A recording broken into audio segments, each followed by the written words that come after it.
एक बार की बात है, एक वेदिका नाम की एक सुंदर सी राजकुमारी रहती थी। उसका पति राजकुमार अर्णव बहुत ही बहादुर और दयालु था। वेदिका अपने पति से बेहद प्यार करती थी।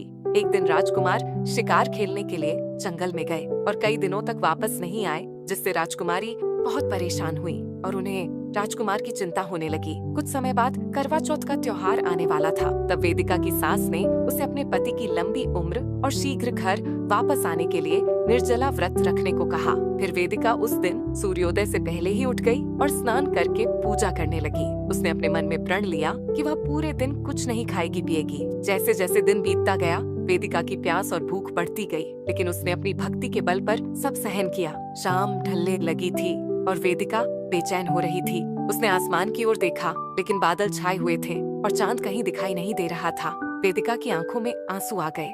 उसने सोचा, काश मेरा पति मेरे पास होता। तभी एक अजीब सी आवाज सुनाई दी। वेदिका ने चारों ओर देखा, लेकिन कुछ दिखाई नहीं दिया। फिर से वह आवाज आई, वेदिका, तेरा पति खतरे में है।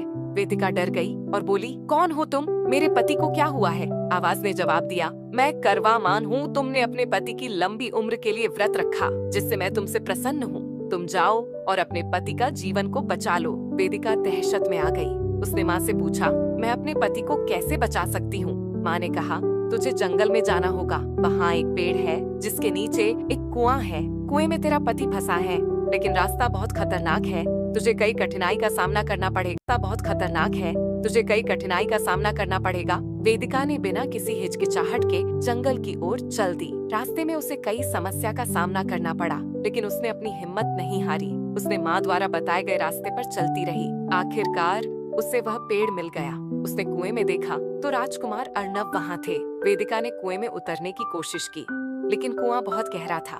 तभी वेदिका ने माँ से प्रार्थना की और माँ ने उसकी सहायता के लिए रस्सी प्रदान की। वेदिका ने रस्सी की मदद से राजकुमार अर्णव को बाहर निकाल दिया। दोनों मिलकर जंगल से निकल आए। वेदिका राजकुमार अर्णव को घर ले आई। राजकुमारी वेदिका ने अपने करवा चौथ का व्रत पूर्ण किया और अच्छे से पूजा की। उस दिन से राजकुमार अर्णव और वेदिका हमेशा खुशी खुशी रहने लगे।